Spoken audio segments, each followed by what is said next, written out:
5 practices.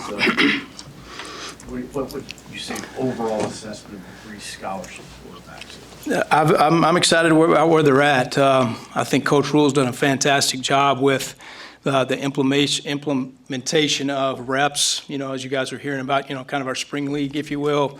You know, we're pushing, you know, 100 plus reps, 150 reps for those guys in 5 practices. So it's been fantastic in that way. And, you know, we kind of talked about last time is how do you get to be a better player as you play. So they're getting a ton of reps. They're getting a lot of variables. You know, Tony does a great job on defense with, you know, all the variables that he gives us. So each day we're learning a little bit.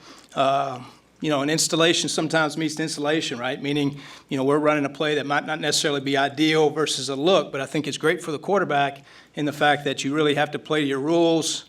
You know, what are they giving us and how do I respond if it isn't necessarily the ideal look? How have you seen the young guys in particular respond to those situations? I think positive, and for the simple fact, I think they're coachable and they're open to learning. I think that's, you know, the first step of getting better, you know. Like I say, you know, defensively, we don't necessarily a universal defense. There's a lot of different exotic looks, so it's not necessarily your traditional windows a lot of the time. So, but I've been excited about their coachability and their application from the meeting to the field. You know, and then the retention, right? The retention piece is the next element as far as, you know, what are we talking about as far as those corrections, and are they getting those done on the practice field? Sure, it's a test for an 18-year-old to lead some guys who are 4 or 5 years old. How do you see him doing early on with that component? Yeah, I think I'm in a good place with it. You know, and like we talked about last time, I think it's just the expectation of being successful when you're out there. You know, having the confidence of putting that work in the meeting room, and then once you step out there, you know what you're doing. You can react and process it, you know, in an ideal, timely fashion and make a play. What's your early impression of working with Heinrich and maybe some things in particular he's looking to improve on? I think the passing piece, right? We've talked about the completion percentage and trying to get that up. We talked about mechanics and elbow and arm angles and those type things. Those are constant, you know, things we're talking about. And then again, the application from the meeting room corrections to the field, I think has been good. Again, we're trying to continue to work through the concise decision-making as far as when I'm supposed to be, where I'm supposed to be. And I think we're in a good place like that. And again, we're getting better and better, hopefully, each and every day. There's obviously a lot of noise surrounding the quarterback room. How have you seen them kind of handle all of that outside? I've been pleased with the room. I think it's a fantastic room, and the fact that they're very cohesive. They're working together. They're talking through different scenarios. Hey, this is what I saw here. This is what I saw here. What do you think about this?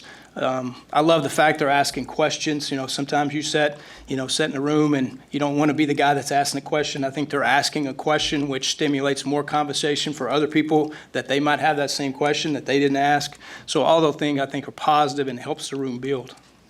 With Dylan, what kind of traits have you seen in him that come naturally, that, you know, aren't necessarily things that you can coach a guy to do? Well, he's a natural passer, as is Danny. They're both natural passers. They got great rotation as far as upper body. They use their lower half really good, which creates some arm strength. Comes off their hand. They throw a really catchable ball, which I think it goes, you know, underappreciated sometimes. I love the fact that both of them, again, they're creating that application from the meeting room to the classroom and really being coachable to getting better each day.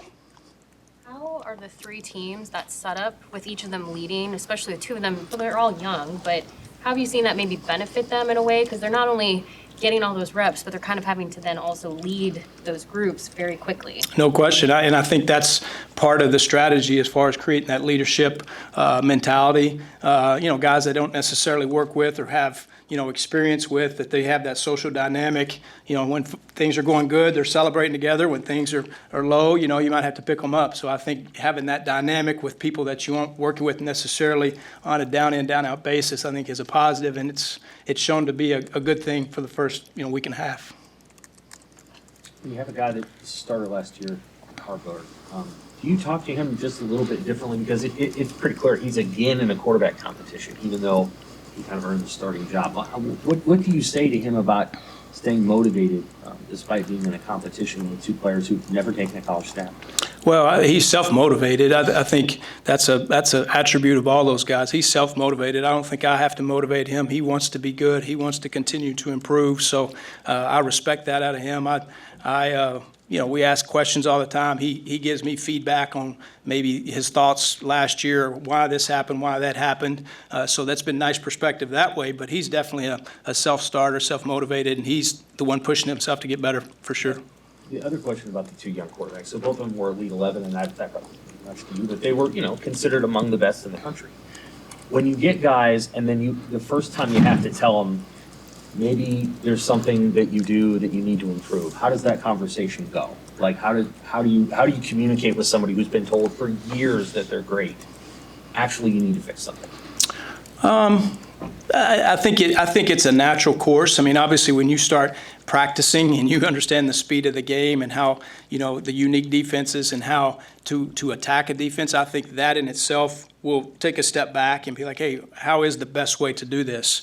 I'm very fortunate to be around some guys in my past that have, I've coached a certain different way. I think we can utilize those, past cut-ups or this technique or this thought process as far as a read. So I think there's a variety of things that you can use to show them that this is the best way. And then that being said, there's no ego involved. If something they like better or, hey, I feel more comfortable with this as a coach, shame on me if I'm not listening to that. So I think that dynamic, that conversation is ongoing, and whatever the best technique, process, progression there is, let's do it. Is it too early to start looking for someone to separate themselves 5 practices in, or are you looking for that? Not looking for that at all.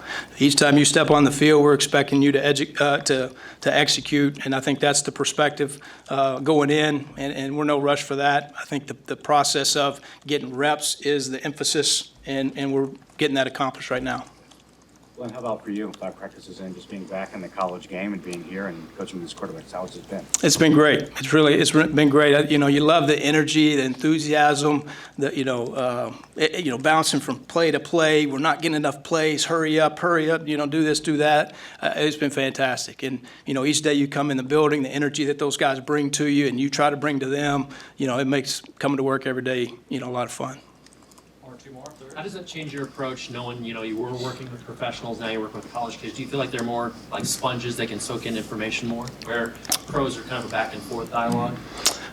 Maybe in some ways, but at the end of the day, even at that level, they're looking for information to be better.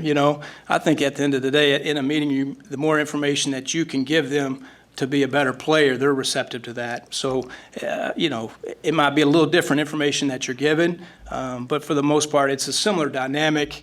As far as the receiving of information, I would say. Are the expectations that you have as far as leadership in the locker room, away from the field, encouraging teammates to come out to throw, watch film, are they the same for a young quarterback that you would have for a guy who's a junior or senior in your program? Yeah, I think so. And I think it's the same from their perspective, too, which is more exciting. A lot of times those are the guys that are taking the leadership, even as the young quarterbacks like we're talking about. They're taking the ownership of getting some extra throws. It's not something that I'm, talking about so much as opposed to them initiating that, situation and getting some extra work with them. So that's an exciting, environment when you have the young guys really pushing everybody to be better.